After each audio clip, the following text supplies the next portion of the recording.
Bom dia, amada igreja. Muito obrigado por me dar esta honra e essa responsabilidade de mais uma vez estar com a igreja. Como o pastor mencionou, a igreja tem nos acompanhado por muitos anos. Quando era solteiro e saí para o Peru, onde encontrei minha esposa, Adriana, e Deus nos uniu e decidimos juntos continuar a caminhada missionária, o sonho de ir para a Ásia, e Deus abriu as portas, fomos para a Ásia, recém-casados, e lá nas Filipinas nasceu Tamires, nasceu Jonathan. Então a igreja nos acompanhou como solteiros, como recém-casados, depois como pais. E servimos na Índia por 16 anos, muitos anos. Nossos filhos cresceram ali e pudemos servir ao Senhor, trabalhar, e a igreja parceira, amiga. Retornamos e agora um novo desafio. Os filhos crescidos, nosso filho mora em Portugal, nossa filha está aqui e estuda, vai continuar aqui por Sorocaba, e nós vamos partir para um novo desafio, retornarmos à Ásia, e agora vamos para o Camboja, agora só marido e mulher, já com chamado ninho vazio, mas vamos para lá para podermos contribuir para que pessoas possam ter o privilégio de conhecer o nosso Deus, adorá-lo, conhecê-lo. Isso que impactou o seu coração, o meu coração. Nós estamos aqui, Deus trouxe você aqui porque Ele te ama e você sente o desejo de adorá-lo, de conhecer mais dEle. Então, esse é o privilégio que nós temos. Nós vamos, nesta manhã, meditar sobre o livro de Ezequiel. É um livro longo, 48 capítulos, difícil em alguns aspectos na leitura, e eu fui desafiado por Deus para ler e reler o livro de Ezequiel, e nós, como brasileiros, já temos essa tendência de não sermos bons leitores, e parece que a nova geração, mais ainda, vive nessa geração instantânea, dos reels e tudo muito rápido, e você pegar um livro denso, com vários capítulos, e se debruçar ali, é uma tarefa que exige um certo esforço, mas Deus colocou isso no meu coração. Esse é o mapa da região, nós sabemos onde a maioria do contexto do Antigo Testamento aconteceu em toda essa região. Ali a região do Tigre, Eufrates, a região do Crescente Fértil, onde nós temos o Éden, onde foi plantado o jardim, depois a Torre de Babel. Deus chama Abraão lá em Ur e o promete a terra, a bênção. E ele sai de lá da Babilônia, da região da Babilônia, da Síria, e vem até a região de Israel. Então, desde aqui, da região do Tigre, Eufrates, até a Canaã, a região de Israel. E ali os patriarcas ficam por um tempo, até que vão para o Egito, são escravizados aqui no Egito por mais de 400 anos, e regressam sob o comando de Moisés para a terra prometida. E nós conhecemos a história do retorno ali com Josué, a conquista da terra, o período dos juízes, e daí entra o período dos reis, o Reino Unido, Saul, Davi, Salomão. Então Judá, Israel se fortalece, até que após Salomão o reino se divide, e muitos reis não seguem as instruções de Deus e desobedecem, e são alertados continuamente continuamente por profetas, que eles não podiam continuar dessa forma, eles deveriam obedecer, eles deveriam seguir as orientações de Deus, senão eles perderiam a posse da terra, a bênção de Deus. Mas infelizmente nós sabemos que eles foram rebeldes, foram desobedientes e seguiram seus próprios corações. Líderes, reis, tanto de Israel como de Judá, se perderam, e nós conhecemos a história. Os assírios, invadiram o reino do norte em 722 e levou o povo cativo. Samaria foi capital do reino do norte, foi sitiada por muito tempo, grande fome, grande dor, até que a Síria cai, até que Israel cai na mão dos assírios e são levados cativos. E a Síria promove não somente uma destruição militar, mas também uma destruição cultural. Trouxe povos de outras regiões, babilônicos, para viver na região e misturar com a cultura do povo, para tirar, para desfazer a cultura e a maneira de adorarem a Deus. E o reino do sul, Israel, Judá, permanece por mais 125 anos, mas os profetas continuavam alertando sobre o perigo da desobediência e de se afastarem de Deus.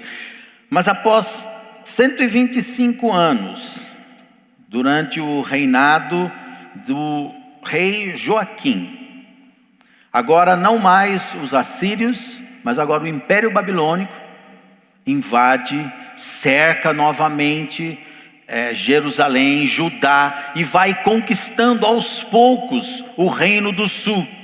E em várias levas, o Babilônia vai levando exilados de Israel para a Babilônia. E nessa primeira leva, o rei Joaquim, juntamente com alguns nobres, com valentes, com artesãos, são levados como cativos. E juntamente com esses cativos é levado Ezequiel. O profeta é levado a 1.000 quilômetros de distância, cativo, juntamente com os exilados de Israel. E após esse momento, o imperador ali, Nabucodonosor, instala Zedequias como seu governador, vassalo sobre o reino de Judá, sobre Judá e Jerusalém, e o povo é levado cativo. Existem profetas ainda que permaneceram, como Jeremias, permanecia na região de Israel, mas Ezequiel é levado cativo.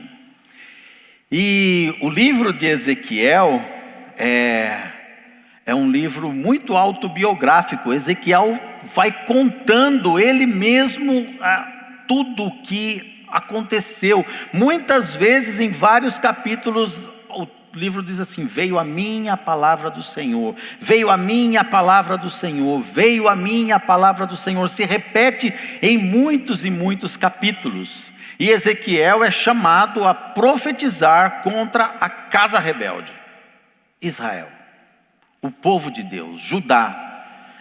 E ele fala para esse povo rebelde não confiar em si mesmo, mas se arrepender, crer em Deus. O povo cria que o exílio seria rápido e que Jerusalém e o templo jamais seriam destruídos. Aquela confiança na terra, no templo, que Deus jamais permitiria. Mas Ezequiel profetizava, falava: não confie no Egito, não confie em si próprio, mas se arrependam, porque se vocês não se arrependerem, o castigo virá.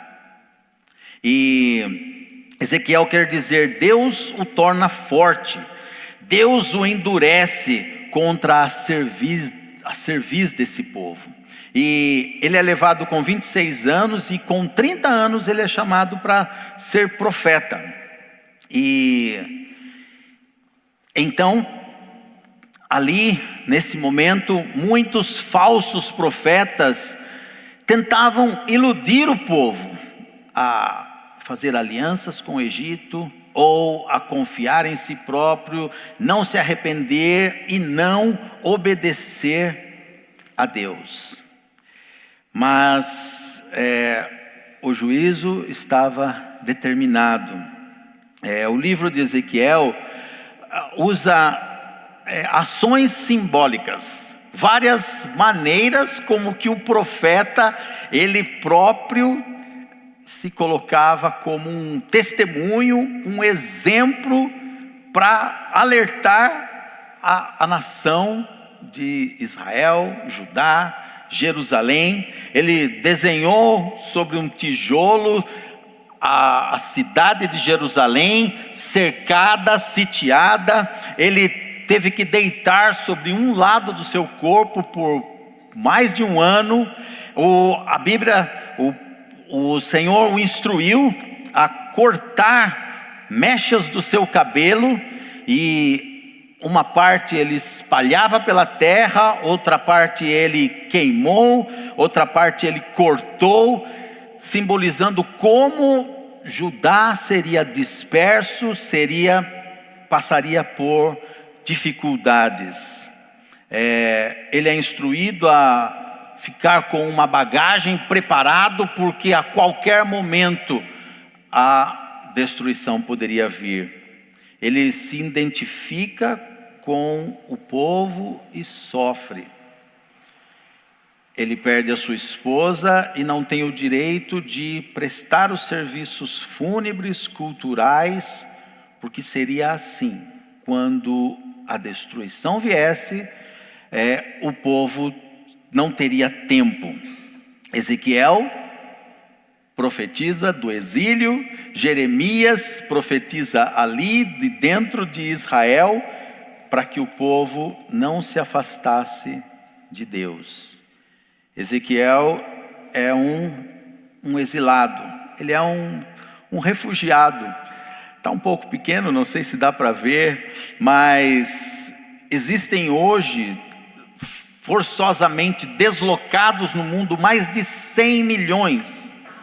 Está em inglês aqui, infelizmente, mas deslocados forçosamente. Em 2022 já eram 108 milhões de pessoas que são tirados da sua pátria. Aqui em Sorocaba nós nos encontramos muitas vezes com haitianos, venezuelanos, cubanos, que são retirados de sua terra natal e levados para outro lugar. Isso não é algo prazeroso. Ninguém quer isso, ser retirado da sua terra, levado para outro lugar. E nós temos tantos personagens bíblicos que passaram por isso, né? Nós temos ali, olha só, Síria, 6,8 milhões de deslocados, refugiados. Ucrânia, 5,7. Afeganistão, 5,7. Venezuela, de 6 a 7 milhões. Devido a guerras, conflitos, catástrofes, perseguições. E eles se espalham para os países vizinhos. Vão para a Turquia, vão para o Irã, para a Colômbia. O Brasil já recebeu mais de 500 mil venezuelanos. E a dor dessas pessoas deslocadas, nós temos como obreiro da igreja o Jairo, que está também no Oriente Médio, contatos com refugiados, com pessoas que estão em sofrimento. Hoje, no dia de hoje, nós lembramos do dia da igreja perseguida.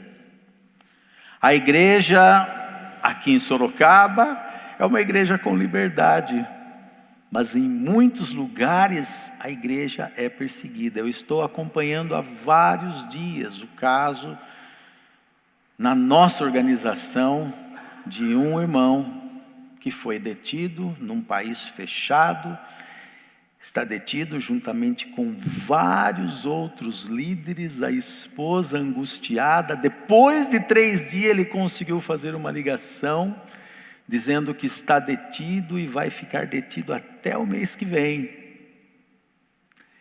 Num lugar sem cama, deitado no chão, passando por aquelas entrevistas, aquelas depoimentos, interrogatórios por 8 horas por dia.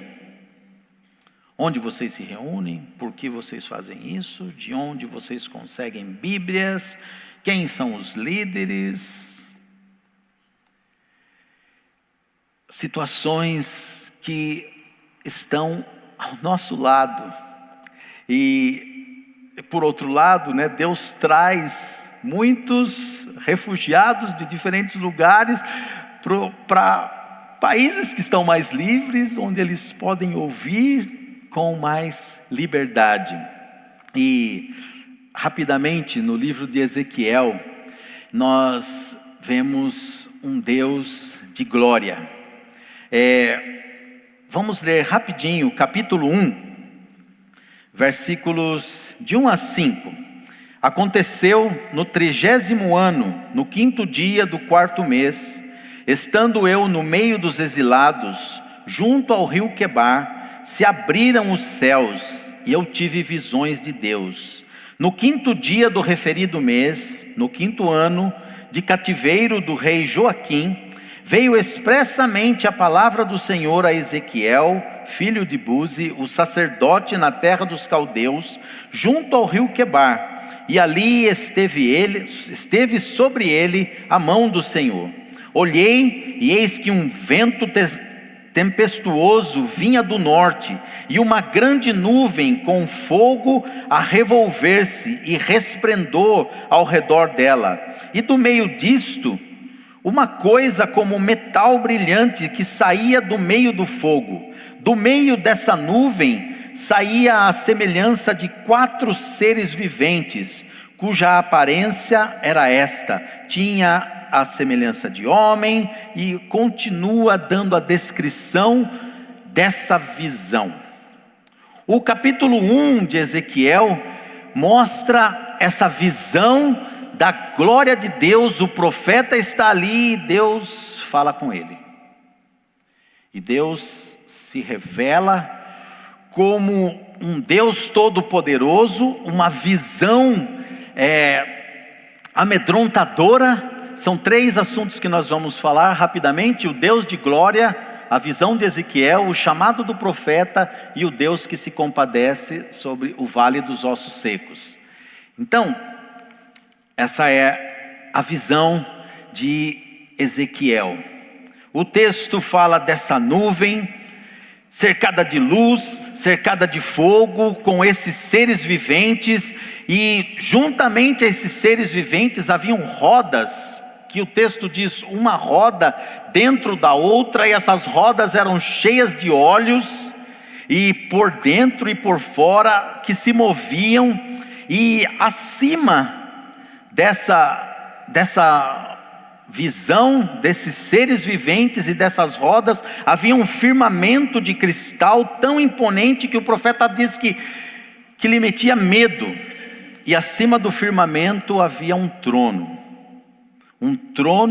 e assentado sobre o trono, algo como a figura de um homem, mas era como metal brilhante, com fogo, com o arco-íris em resplendor, e uma glória fantástica ao redor desse trono. Seres, e diz que quando os seres voavam, era como o barulho de muitas águas, como o som que fazia tremer. E o profeta tem essa visão que ele não consegue nem descrever direito. Ele fala, era como se fosse, parecia, era tão grande e tão poderoso. E muitas vezes, irmãos, nós estamos no nosso dia a dia E nós perdemos um pouco a noção dessa grandeza e desse poder, dessa majestade do nosso Deus. Eu gosto de colocar essa imagem, né, desse pontinho aqui, né, aonde está o sistema solar. A nossa estrela, o Sol, né, mas que para os astrônomos é ainda uma estrela anã.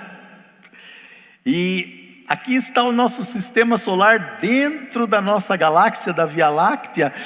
E o nosso Sol, existem outros 200 bilhões de sóis, dentro de apenas uma galáxia, que também os astrônomos dizem que existem 200 bilhões de outras galáxias.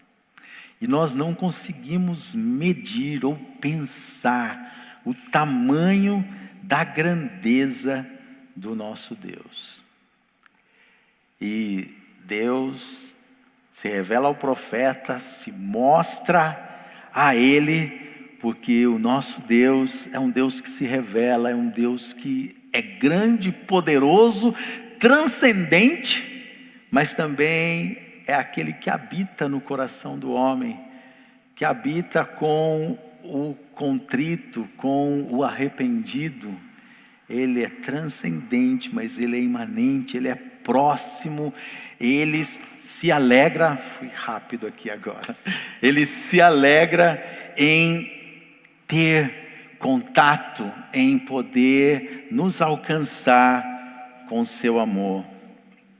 E algo que nós devemos sempre nos lembrar e buscar, o contato com a majestade, com a grandeza desse nosso Deus, que se revela, que chama o seu povo para ter um encontro com Ele, para ter comunhão com Ele. O capítulo 2 de Ezequiel fala da vocação do profeta, do chamado do profeta, nessa visão grandiosa. Capítulo 2, eu vou ler, capítulo 2 de Ezequiel diz assim: esta voz me disse, filho do homem, põe-te em pé e falarei contigo. Porque quando ele teve aquela visão, ele caiu com o rosto em terra e ficou sem forças. Porque é assim, quando Deus se revela aos homens, nós somos colocados no nosso lugar, como pequenos, frágeis, carentes. E põe-te em pé que falarei contigo. Então entrou em mim o Espírito quando falava comigo, e ele me pôs em pé e ouvi o que me falava. E ele me disse: filho do homem, eu te envio aos filhos de Israel, as nações rebeldes que se insurgiram contra mim. Eles e seus pais prevaricaram contra mim até precisamente o dia de hoje. Os filhos são de duro semblante, obstinados de coração. Eu te envio a eles e lhes dirás: assim diz o Senhor Deus, quer eles ouçam ou deixem de ouvir, porque são casa rebelde, mas eles hão de saber que esteve no meio deles um profeta. Tu, ó filho do homem, não temas, e não temas as suas palavras, ainda que hajam sarças e espinhos para contigo, ainda que haja dor, ainda que haja sofrimento, e tu habites com escorpiões, não temas as suas palavras, nem te assustes com o rosto deles, porque são casa rebelde. Mas tu lhes dirás as minhas palavras, e quer ouçam, quer deixem de ouvir, porque são casa rebelde. E vai continuando o texto, e fala que ele não vai enviar para um povo de língua desconhecida, povo distante, mas um povo que consegue ouvir, consegue entender, mas não obedece, mas não se rende. E então ele fala do rolo. Versículo 9 diz assim, do capítulo 2: então vi, e eis que certa mão estendeu para mim, e nela se achava o rolo de um livro. Estendeu-o diante de mim, e estava escrito por dentro e por fora. Nele estavam escritas as lamentações, os suspiros e os ais. E no capítulo 3, ainda me disse: filho do homem, come o que achares, come este rolo, e vai e fala à casa de Israel. Então abri a boca, e ele me deu a comer o rolo, e me disse: filho do homem, dá de comer ao teu ventre, enche as tuas entranhas deste rolo que eu te dou. E eu comi, e na boca me era doce como o mel. Deus está chamando ao profeta para ser testemunho à nação de Israel, de Judá, ao povo da aliança. Porém, ele precisava ser alimentado, ele precisava de comer e entender a palavra de Deus. E eu comecei falando do desafio que nós temos diante de nós. Hoje são tantos entretenimentos, é muito mais fácil, né, sentarmos no sofá, assistirmos televisão, do que nos dedicarmos a nos instruirmos, a nos prepararmos com a palavra de Deus. Mas o chamado é para ouvirmos, nos enchermos da palavra de Deus. E muitas vezes na igreja, filhos de Deus distantes de Deus, porque não conhecem a palavra de Deus. E eu gosto de mencionar que se você pega e lê Mateus, Marcos, Lucas, João, começa a ver os movimentos do Senhor Jesus, como Jesus caminhou. Não tem como você não se apaixonar, não tem como você não ser convencido. E ele é chamado para profetizar contra essa nação rebelde. Uma das ações simbólicas é colocar uma grande assadeira de ferro separando o profeta, simbolizando a palavra de Deus, e Deus da nação do povo de Judá, da cidade de Jerusalém. E Deus o chama para que pregue, para que anuncie. E a igreja, nós temos essa incumbência, essa vocação de Deus, de nos admirarmos com Deus, conhecermos a Deus, sermos instruídos por Deus, porém sermos atalaias, proclamadores da verdade de Deus em todos os lugares, por toda a terra. Ezequiel é chamado para o seu próprio povo, mas muitos são chamados a tantos lugares, tantas nações, porque nós temos um Deus que se compadece. Nós temos pouco tempo, eu não vou ler o texto dos ossos secos ali, onde o profeta é levado, Ezequiel é levado para um lugar cheio de ossos, sequíssimos, ele fala, e ele caminha por sobre aqueles ossos, e o Espírito de Deus fala para ele: é possível que esses ossos se juntem, que criem tendões e músculos e carne revista a esses ossos, e eles se levantem como um exército? E o profeta diz: Senhor, tu sabes. E Deus fala: profetiza sobre esses ossos para que eles se levantem.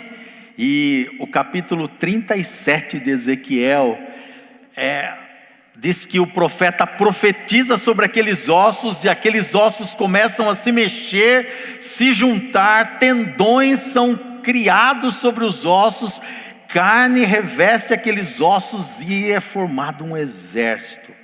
Porém o exército está morto. E novamente a palavra de Deus vem a Ezequiel e pergunta: é possível com que lhes entre o Espírito e eles possam reviver?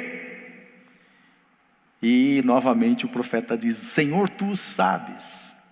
E ele profetiza, e aqueles ossos e aqueles corpos mortos são tomados pelo Espírito de Deus e se levantam.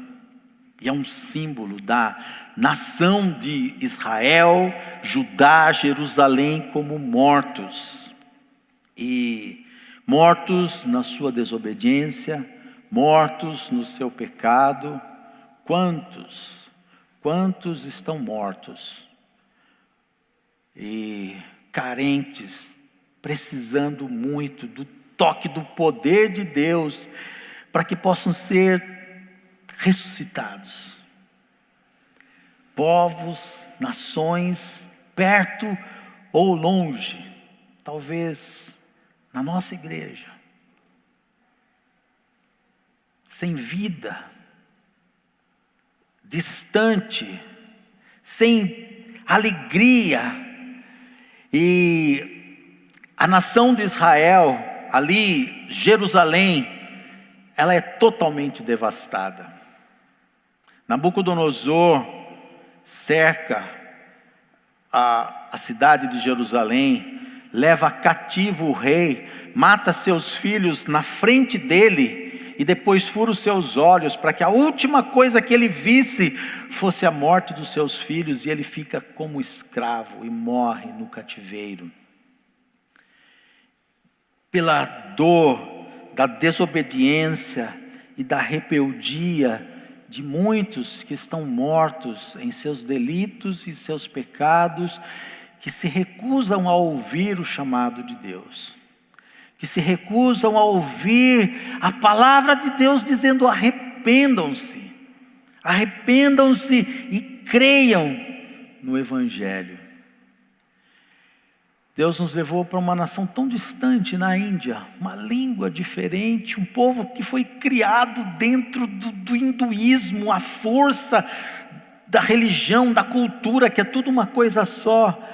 Mas na nossa igreja vinha uma viúva, senhorinha, e no culto ela ajoelhava e começava a chorar, e a gente não sabia o que estava acontecendo. Falou: será que ela está passando por algum problema? E até que nós fomos conversar com ela, e ela falou assim: não, quando eu venho aqui o meu coração transborda de paz e de alegria, eu não sei o que acontece, que eu começo a chorar. Uma senhora analfabeta, sem condição de entender muito bem a palavra, nós nem falávamos perfeitamente a língua deles, mas o Espírito de Deus estava revivendo, estava transformando, como transformou vidas, porque a palavra de Deus nos chama para isso. E a mensagem de Ezequiel, ela é dupla. Primeiro, ela é uma mensagem que denuncia o pecado, proclama o juízo, mas depois que Jerusalém cai, a mensagem se transforma numa mensagem de esperança. Existe esperança, que é o texto ali de Ezequiel capítulo 38, que eu vou encerrar com ele. O 36, 25 a 27, a promessa de um novo coração. Ezequiel capítulo 36, versículos 26 e 27. Dar-vos-ei coração novo, porei dentro de vós espírito novo, tirarei de vós o coração de pedra e vos darei coração de carne. É Ele quem nos dá, é Ele que faz esse transplante. Porei dentro de vós o meu espírito e farei com que andeis nos meus estatutos e guardeis os meus juízos e os observeis. Essa promessa de amor, de libertação. O livro de Ezequiel tem muitas características da mensagem de Jesus. Proclamou também arrependimento, destruição de Jerusalém, destruição do templo, assim como Jesus fez. Mas também proclamou libertação, o fim do exílio, a volta do cativeiro. Ele nos livra dos nossos pecados, Ele nos traz para a vida, e Ele nos dá um novo coração, está preparando um novo templo, um lugar de glória. Ele fala do príncipe eterno, o filho de Davi, o príncipe eterno, que é o nosso Senhor Jesus. E qual é o desafio para nós? reaviva a minha alma, restaura a minha esperança, me perdoa, quero mais do Senhor, da sua glória. Um chamado ao arrependimento, um chamado à seriedade, num compromisso com Deus, um chamado a ouvir e atender a palavra do Senhor que nos exorta a vivermos de modo digno do Evangelho. Vivemos em santidade, não deixarmos nos corromper com tanta coisa que está ao nosso redor. E aqueles que já ouviram ao chamado, a oração de que possamos ser capacitados para falar, para não temer, para sermos boca de Deus para esse mundo de tanta dor, de morte. Que Deus nos abençoe, assim desafie o nosso coração. Vamos fechar nossos olhos e vamos orar mais uma vez. Pai, nós nos alegramos em ouvir a Tua palavra, que nos exorta a vivermos para o Senhor. Ó Deus querido, perdoa as nossas falhas, os nossos pecados, e nos traz, Senhor, nos traz aos Teus pés, em arrependimento, Deus, em seriedade, para vivermos para o Teu louvor, para a Tua glória. Perdoa-nos, ó Deus. E, ó Deus, faz-nos também atalaias, embaixadores do Senhor, para que possamos proclamar a verdade, para que possamos, ó Deus, exaltar e louvar o Teu bendito e santo nome, em nome de Jesus. Amém, Senhor.